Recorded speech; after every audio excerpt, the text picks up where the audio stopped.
The deep sea is a weird place. It's dark, it's cold, and it's full of things that look like they crawled out of a nightmare. But even by deep sea standards, the Bigfin squid is just overdoing it.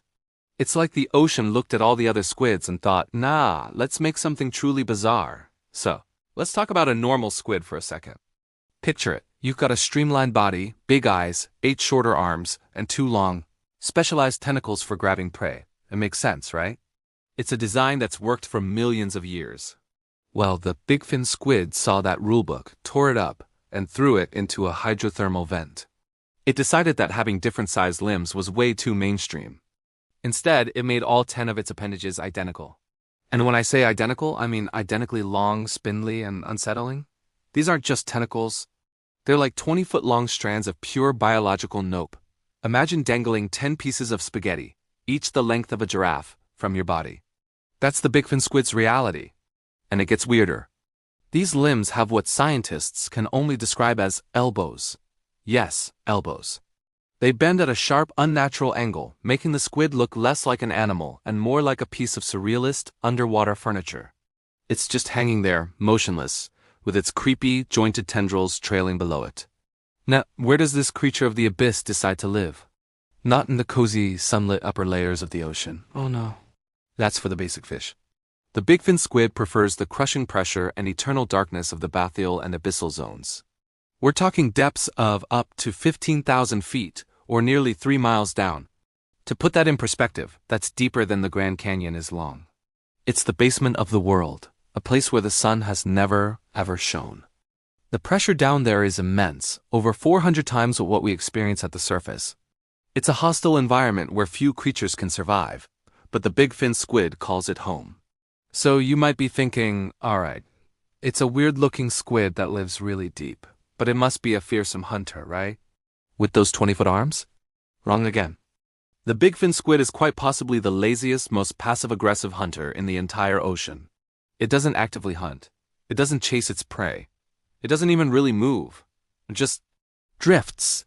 It floats along, a silent specter in the darkness, dangling its 10 sticky, elbowed tentacles down into the water column. It's essentially a giant, living spiderweb.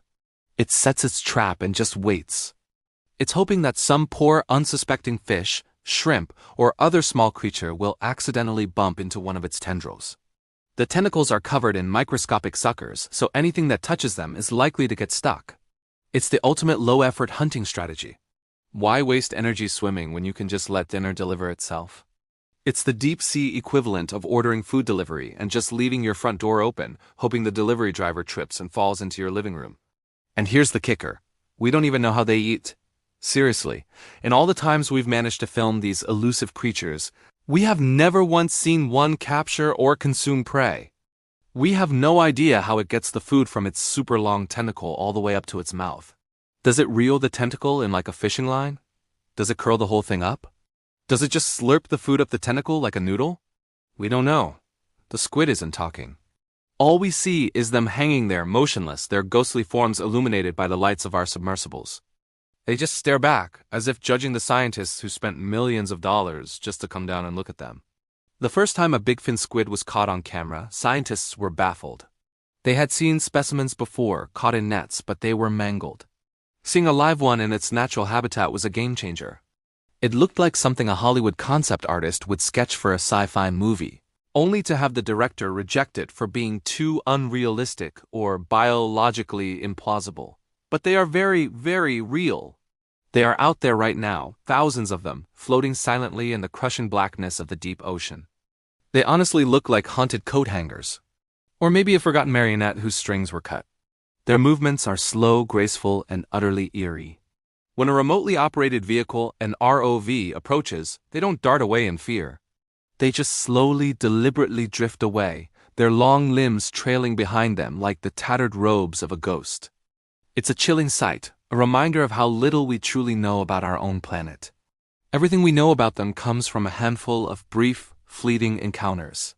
We've seen them off the coasts of Brazil, Africa, and in the Gulf of Mexico. Each sighting adds a tiny piece to the puzzle, but the full picture remains a mystery. How do they reproduce? How long do they live? What do they eat, and how?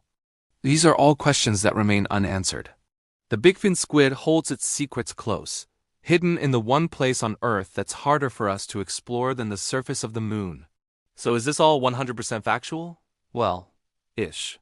The squid is real, the elbows are real, the 20-foot tentacles are real. But at some point you have to stop and wonder if the ocean isn't just playing a massive prank on us.